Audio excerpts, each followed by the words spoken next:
essa foi uma história que eu acho que, para mim, foi o marco da minha vida. Nós chamamos você e disse, olha, vai ter uma vaga no hospital e eu preciso de uma pessoa para lá. Aí me chama para eu fazer esse teste. Eu fiquei muitos anos lá trabalhando com ele, como funcionário. Comecei na área administrativa, depois fui para o setor pessoal, depois a necessidade de montar centros produtivos quando ela faleceu. Aí tínhamos a preocupação de montar, porque ela pedia, entendeu?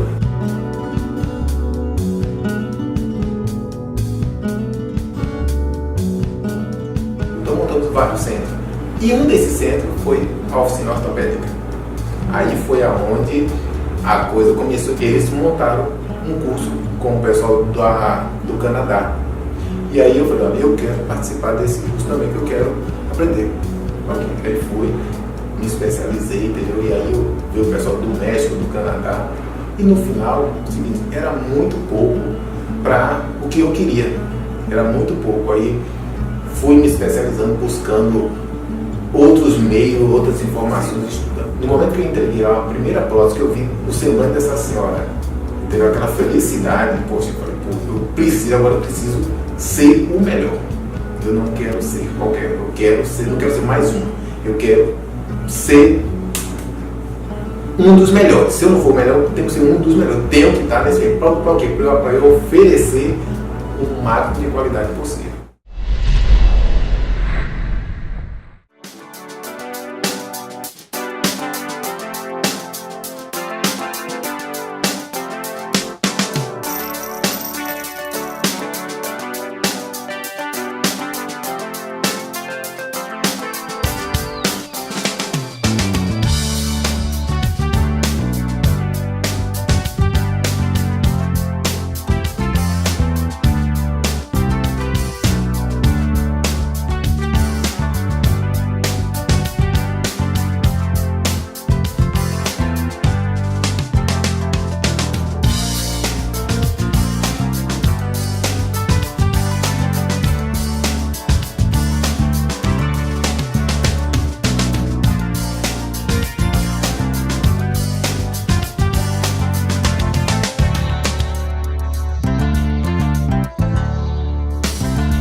Em junho de 2017, a Alta Forma participou do CELF, Simpósio Endovascular Fronteiras, um evento de grande importância, com foco em novas técnicas e tecnologias de diagnóstico, tratamento e prevenção de doenças vasculares, arteriais e venosas.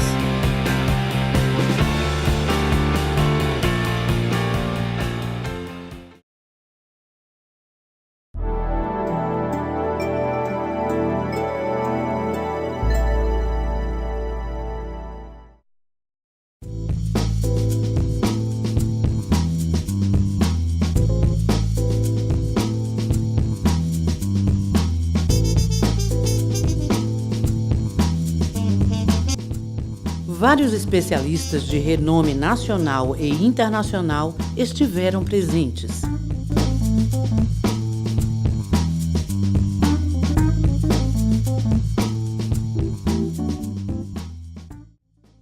É importante para que ela esteja fora da área de apoio. É realmente muito importante não puxar a patela na região distal dos côndilos femorais. Até não suturar a patela não causa problema para o paciente no futuro. A patela vai subir pela atrofia da musculatura, ela vai subir uns 2-3 centímetros, mas no encaixe lá ela vai não atrapalhar. Ela trabalha quando ela fica embaixo, solto, digamos como um osso solto, na região dos côndilos para a área de apoio. Então, se não está lá, não tem problema. Então, hoje ele tem a mesmo line, o mesmo sistema, só com diferentes tipos de próteses para as diferentes atividades. Então, esse é ciclismo, né? E aqui, quando ele faz a corrida. No triatlo isso é muito importante, ganhar tempo. Qualquer segundo vale uma medalha. Por exemplo, essa mudança de tempo para mim, você tem ideia, né, Thomas? Na época que a gente conversamos, eu fazia as minhas provas com as próteses, com o Harmony, mas usava joelheira, tinha que trocar. O sistema era diferente, então eu tinha Saía da transição, eu nado sem a prótese, não é permitido nadar com prótese, porém com line ou com qualquer sistema de suspensão que não tenha metal, que não tenha nada, é permitido. Então eu nadava sem nada, é claro, saio de lá pulando, tinha que vestir o line, tinha que vestir a joelheira, uma outra prótese, mais sapatilha. Isso eu perdi muito tempo. Então tivemos a ideia, graças a Deus o sistema veio para falar, opa, peraí. Aí eu falei, pô, Thomas, uma aerodinâmica, o Thomas já falou, opa, vamos lá. E a gente colocou a fixação da sapatilha, já está na prótese, então ele não precisa vestir uma sapatilha para a bicicleta, então isso aí precisa ser o pé, porque a transição do triatlo são curtas, às vezes é 80 metros ou 100 metros, em Londres foi 400 metros, enfim. Então pode ser qualquer pé que permita você, pelo menos correr, não precisa ser um pé de alta performance, mas fiz essa adaptação, isso aqui. Então você tem ideia do sistema anterior, com esse eu ganhei de 6 a 7 minutos. Isso me rendeu bronze nos Jogos Paralímpicos, na prova teste. E aí, outra coisa que eu achei muito importante que o doutor fala, vocês ensinar o paciente a mexer, a lidar com isso. Eu tenho que entender que isso aqui é um equipamento, é uma prótese. Não é um negócio que você vai colocar e vai falar, vou fazer. Não. Se eu não aprender a mexer nisso, o meu dia a dia vai ser isso, a minha vida vai ser isso. E eu aprendi.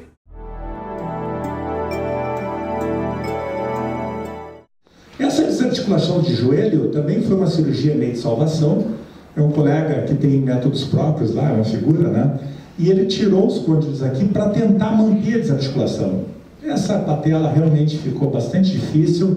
Ainda bem que criou umas calcificações aqui heterotópicas, né? E aí eu já corrigi tudo, ancorei ali, tá os furinhos da ancoragem, ó.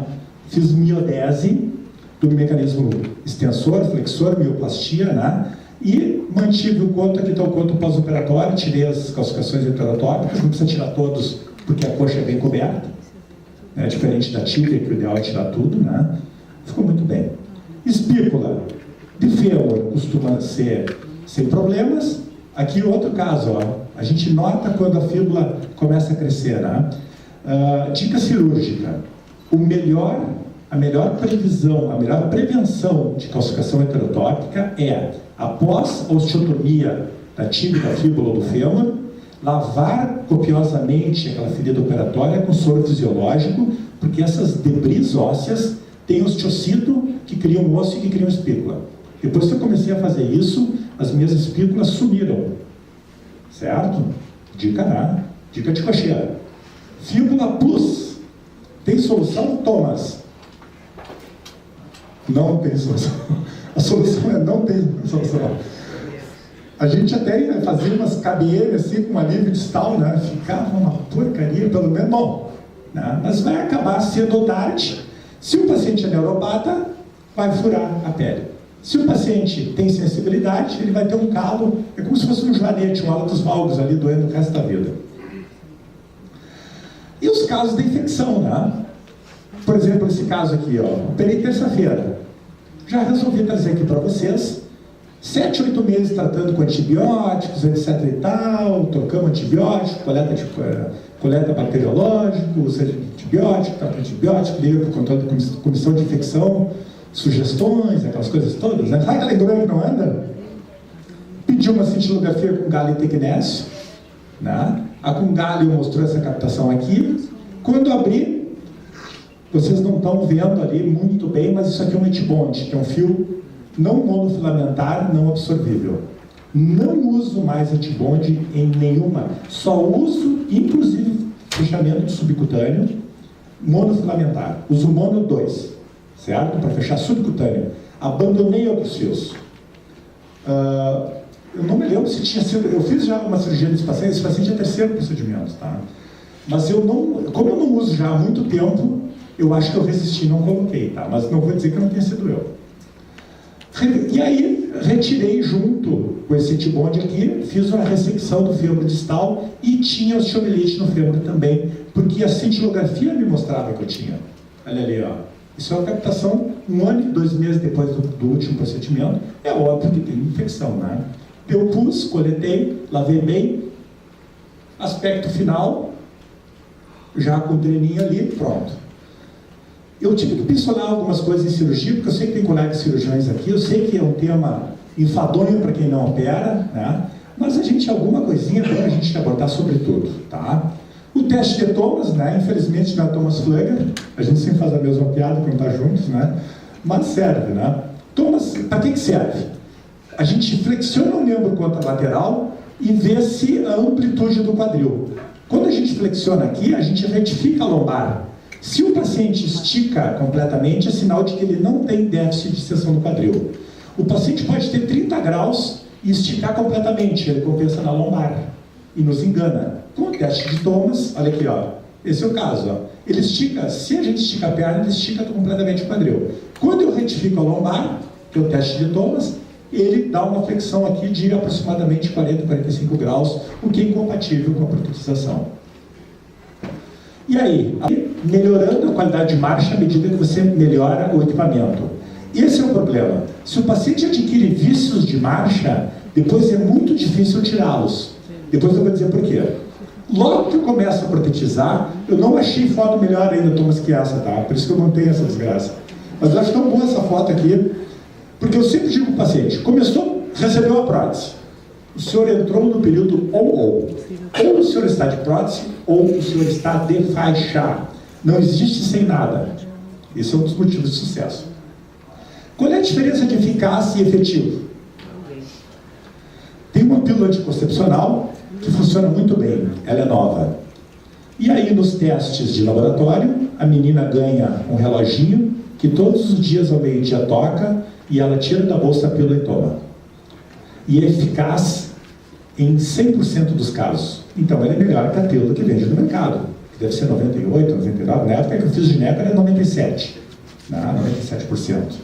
E aí você dá para a população, e na população funciona em 80%. Por quê? As meninas que usam pílula, que sempre usam no mesmo horário, nunca esquecem. Então existe uma diferença se ele funciona em condições ideais e se ele funciona na prática. E o que a gente está fazendo aqui agora com vocês é tornar esses equipamentos de eficazes em efetivos, ou seja, dar certo no nosso paciente, no paciente de vocês. E a gente tem várias coisas que nos levam aos maus resultados. Demora, prótese ruim no início, coto ruim, encaixes mal confeccionados, má regulagem dos componentes, paciente que não colabora. Sobrepeso é um fator isolado, um dos mais importantes. Benefício social. Eu chego e digo para o paciente, olha aqui, ó, meu amigo, o senhor está aqui para protetizar e não para receber alta do INSS. Prótese é uma coisa, perícia é outra. Desvinculem isso. Porque lá no INSS é comum o perito dizer para o paciente, ah não, você já está de prótese, você pode voltar a trabalhar. Mas se ele é pedreiro. Então a gente tem que desvincular, desmistificar do paciente. O fato de ele estar reabilitado não quer dizer que ele está apto a voltar à função anterior. Senão é o paciente que vai nadar e nunca vai chegar na margem. É o corre para não chegar. Então, já falei sobre isso, né? Nós aqui, ó, nós somos... Tem 3 fatores que eu vou citar para vocês. Equipe, equipamento e família. Quais são os mais importantes? Equipe, equipamento e família. Suporte familiar. Família. Depois vem equipe, depois vem equipamento. Né? Eu acho que vem equipamento agora, hoje em dia vem equipamento, depois vem equipe. Técnica ao pé da letra. Não tem ideias, não interprete. Olha aqui, esse encaixe é de um jeito e o outro é de outro. Começou a criar uma bursite por impacto na prótese ali.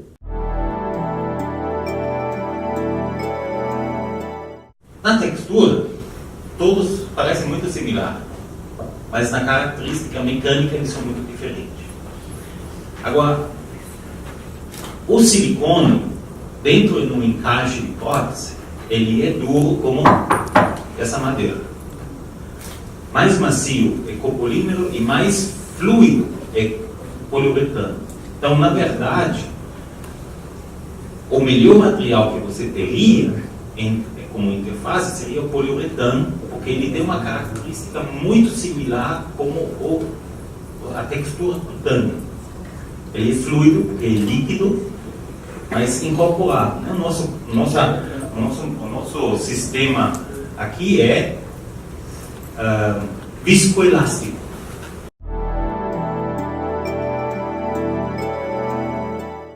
Essa patela realmente ficou bastante difícil.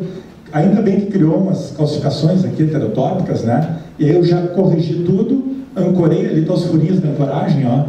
Fiz miodese do mecanismo extensor, flexor, mioplastia, né? E mantive o coto, aqui está o coto pós-operatório, tirei as calcificações heterotópicas, não precisa tirar todos, porque a coxa é bem coberta, né? Diferente da tíbia, que o ideal é tirar tudo, né?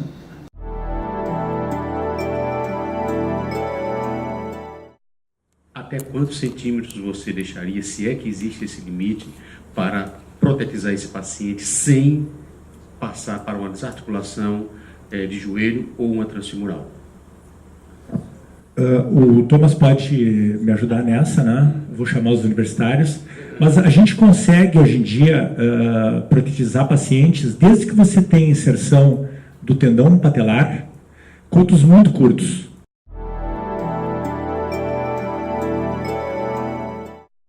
É claro, quando a gente tem cada vez mais flexão da tíbia, você transfere a carga cada vez mais para a parte anterior.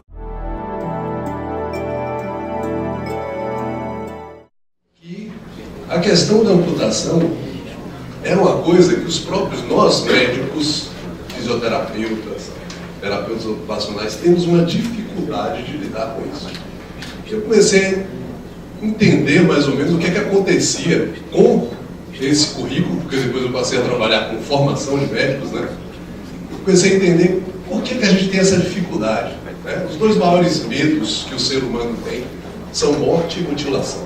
Os pacientes precisam de uma atenção nossa elevadíssima. E nós precisamos conversar muito com esses pacientes.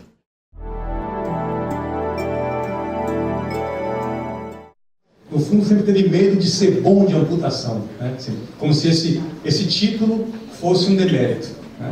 E, na verdade, nós temos que ser bom de amputação, sim. Nós temos que entender da amputação do mesmo jeito que a gente entende da reconstrução arterial, de tratar varizes, aneurisma, enfim, né? Então, isso aqui que a gente está desmistificando, espero realmente que seja um ponto de partida, né? Para que a gente mude essa realidade. E hoje, a cada 20 segundos, uma perna é amputada no mundo. O membro residual ele é extremamente importante. O índice de amputação bilateral no paciente vasculopata ele chega a ser 50% em 3 a 5 anos, assim como a sobrevida desse paciente. Eu não lembro números absolutos, mas me parece que a sobrevida média de um paciente amputado por vasculopatia é 5 anos. Então, qual é o raciocínio que a gente faz? Primeiro, protetizar esse paciente precocemente, você alivia essa carga que você imagina está sendo exagerada no lado contrário, mas que não é. Porque lembre que o tratamento de úlceras diabéticas se usa gesso de contato total. Então, você não dá apoio nesse pé, também não é um bom negócio. Expectativa pequena de vida para esse paciente, a gente tem que dar qualidade aos poucos anos restantes de vida. E uma das qualidades é independência, é poder caminhar. Se ele não puder caminhar, pode ser cadeira de rodas também dá independência. Então, tudo isso tem que ser pesado e quantificado. Será que esse paciente é candidato? Todos são candidatos à reabilitação. Alguns deles não são candidatos à proteção, mas todos são candidatos à reabilitação.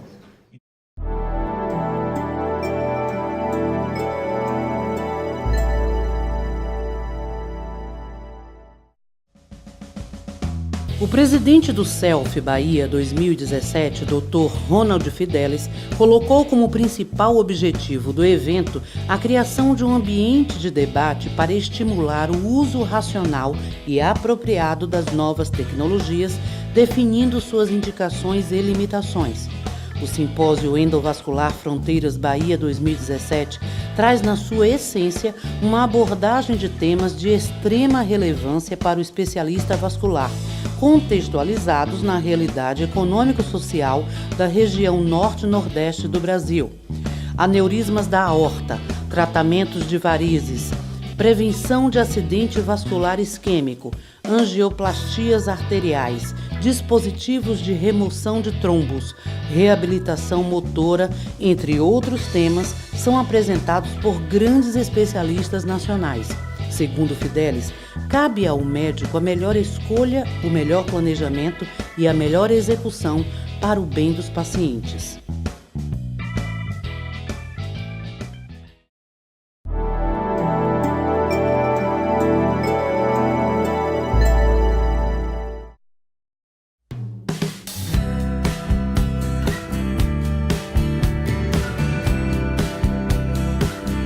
O Simpósio Endovascular Fronteiras Bahia 2017 tem muita importância para o especialista vascular e a Alta Forma, em parceria com a Otoboc, estiveram presentes em grande estilo.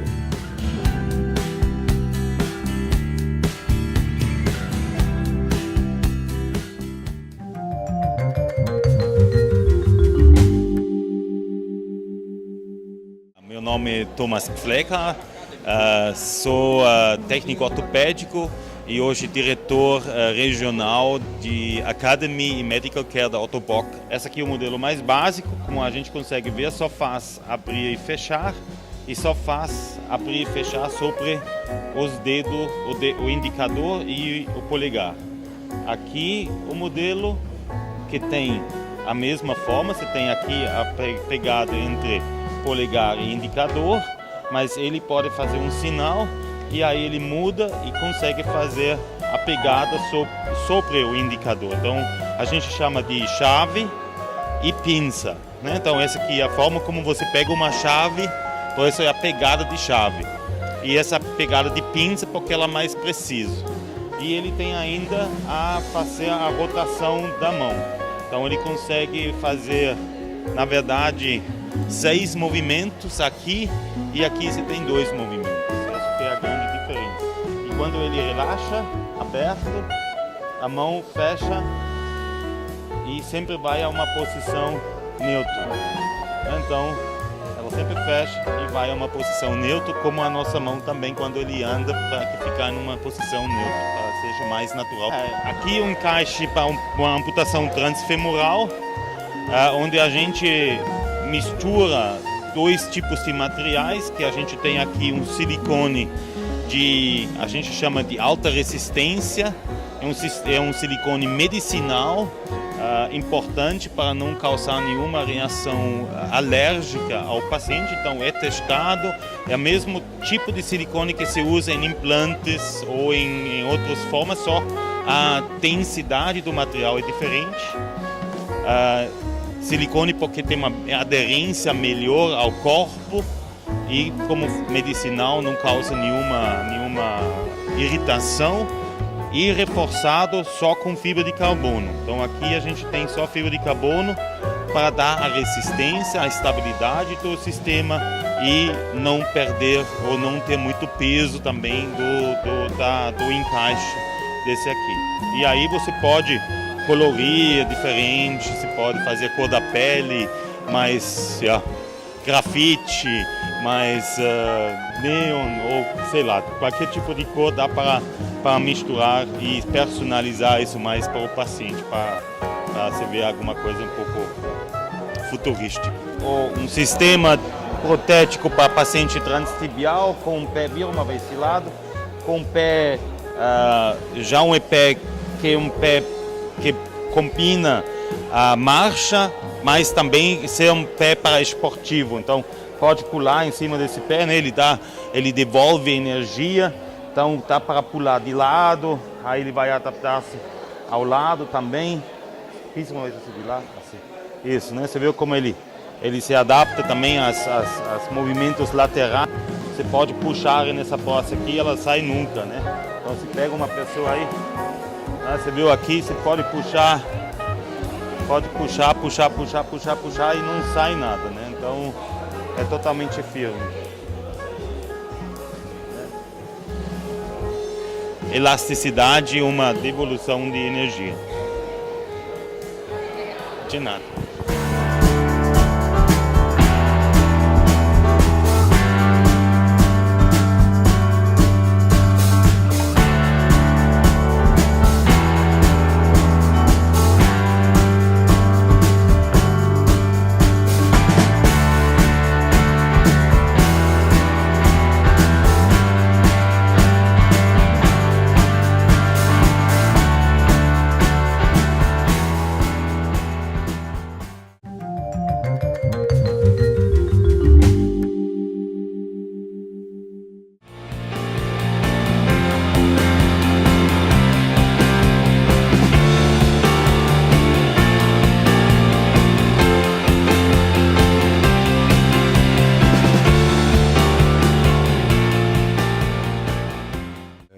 Hoje nós já estamos aqui na Bahia vivendo uma situação bastante diferente do ponto de vista de acompanhamento desses pacientes.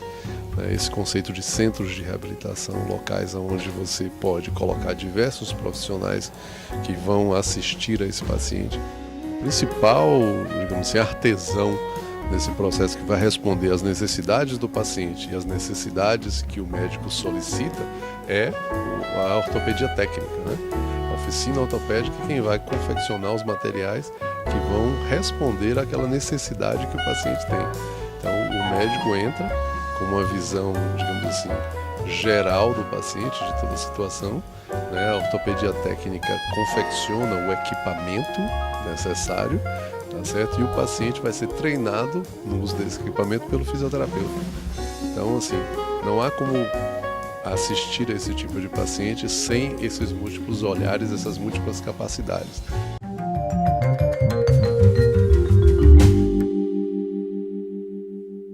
A gente considera o paciente amputado um grande incapacitado. Por quê? Porque é um evento importante na vida desse paciente. Então ele exige uma equipe de várias pessoas que tratem ele. Isso inclui fisioterapeutas, terapeutas ocupacionais, psicólogos, psiquiatras, médicos. Então a gente utiliza mais ou menos esses equipamentos de acordo com a necessidade do paciente. É um tratamento longo, é um paciente que exige bastante da equipe e a participação dele, da família, isso é extremamente importante. E a gente faz com que essa orquestra vá bem, né, flua bem, para que se consiga uma boa reabilitação do paciente. E esses pacientes, para que haja uma boa reabilitação, eles precisam de equipamentos, próteses, que vão substituir a função do membro perdido. Houve um grande avanço na ciência nessa área nos últimos anos. A gente tem equipamentos eletrônicos, equipamentos hidráulicos, pés de carbono, pés modernos e que permitem que o paciente volte a praticar suas atividades, não só de trabalho, mas atividades desportivas, retorno à sua vida como era antes do evento da amputação do membro. E a complexidade dessa reabilitação, o que o senhor tem a dizer? Olha, a amputação de membros é digamos assim, uma doença, né? Um evento bastante comum, embora a gente não observe isso no dia a dia, mas quem trabalha com isso sabe que tem um grande número de pacientes amputados. E esses pacientes, para que haja uma boa reabilitação, eles precisam de equipamentos, próteses, que vão substituir a função do membro perdido.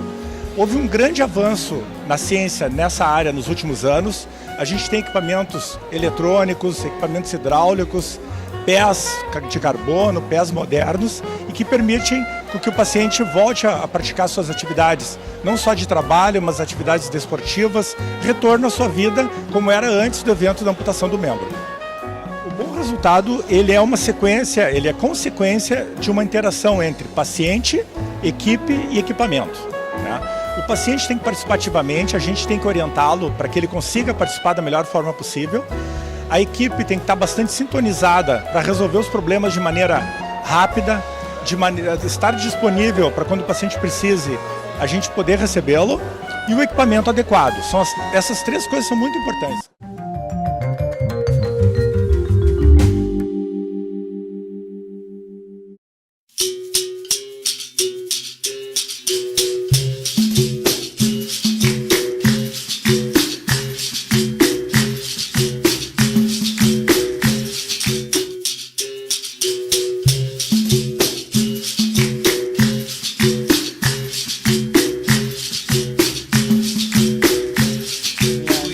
me falavam que eu era um moleque arteiro, né? Usava muita bola, eu era apaixonado por futebol e capoeira, né? Na minha adolescência eu fiz capoeira, gostava de dançar, sempre fui uma pessoa que gostava de se movimentar. Foi difícil, aí passei um processo realmente muito difícil. Aí veio aquele processo de não aceitação, eu tinha 26 anos. O que me ajudou foi essa vontade de voltar à vida, de me inserir ao mercado de trabalho, de me inserir à vida, fazer tudo, né? O esporte foi fundamental para mim. A equipe médica, eu acho que é fundamental nesse processo de reabilitação, né? Desde o cirurgião, do vascular, de toda a equipe da fisioterapia, a equipe multidisciplinar é importantíssimo para orientar o paciente quando ele saiu. O médico lá amputou, colocou ele na reabilitação, ele tem que absorver tudo isso aí, como eu falei para você. Isso é importantíssimo. Eu, graças a Deus, tive essa sorte, por mais que seja na época era muito mais difícil, mas depois eu fui entender que, sem querer, eu acelerei o meu processo de reabilitação, mas eu fui absorvendo, porque eu queria isso. Então, acho que isso é importante. O paciente hoje, quando pega uma prótese, mesmo a básica, que ele vai falar, não vou conseguir, vai conseguir. Se ele quiser, ele vai conseguir. Ele vai conseguir andar bem, a voltar normal. Primeiro ele tem que entender que ele tem que voltar à vida dele normal. Você está vivo. Acho que isso é importante, você está vivo.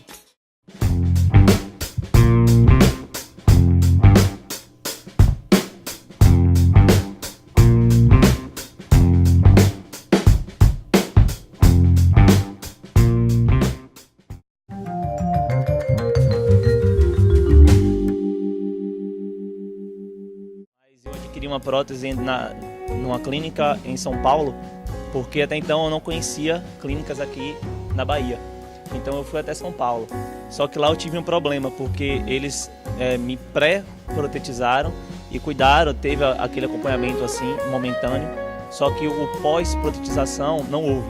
Então eu voltei para a Bahia e fiquei sem ser assistido por ninguém, ou seja, eu fiquei sozinho. Então assim, eu tinha acabado de perder uma perna, então eu não conhecia muito sobre isso. Só que, graças a Deus, eu tive a oportunidade de conhecer uma clínica aqui em Salvador, que é a Alta Forma. E essa parceria deu tão certo que eles me chamaram para representar a Alta Forma, como modelo e como realmente um reabilitado. Então, assim, eu sou muito grato a eles quanto a isso. E depois de ter descoberto a clínica, eu tive também aquela questão do pós, que eu não encontrei lá em São Paulo, mas eu encontrei aqui na Bahia.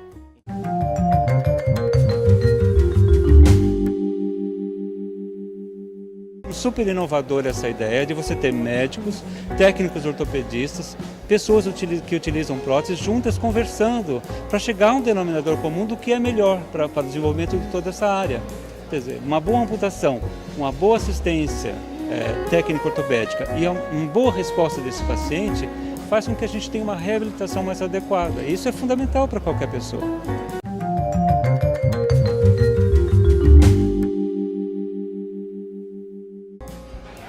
Meu nome é Vrunski Uchoa, eu sou coordenador de território da Autoboc. Nós atuamos nos estados da Bahia, Sergipe e Alagoas. A Autoboc existe no mundo há 90 anos, nós estamos há 40 anos no Brasil. Estamos aqui hoje nesse evento da Self 2017, com a parceria com uma de nossas oficinas, a Alta Forma. Nós fornecemos os componentes que a Alta Forma trabalha no dia a dia montando as próteses, tanto transfemoral como transtibial. Nós temos uma parceria já há um bom tempo. Ele fornece as próteses para as instituições públicas e particulares, pacientes particulares. E nós fornecemos esses componentes, joelhos e liners, e tudo que necessita para poder fazer a confecção das próteses. Essa é a nossa parceria hoje e esse é o motivo de nossa estadia aqui nesse evento. Melhor da Bahia hoje, com uma estrutura, com tudo que há de necessário para poder fazer uma boa protetização do paciente. Uma empresa que tem dentro de sua instalação um ginásio completo e profissionais que fazem o acompanhamento e o treino dos pacientes, entendeu? E além de ter a parte de confecção dos encaixes e tudo mais. Essa parceria é feita com a Autoboc também, através de nossa Fabrication, que é uma unidade que faz a fabricação dos encaixes, e essa parceria também existe Autoboc e Alta Forma. Então hoje é uma parceria importantíssima. Um não vive sem o outro aqui na Bahia.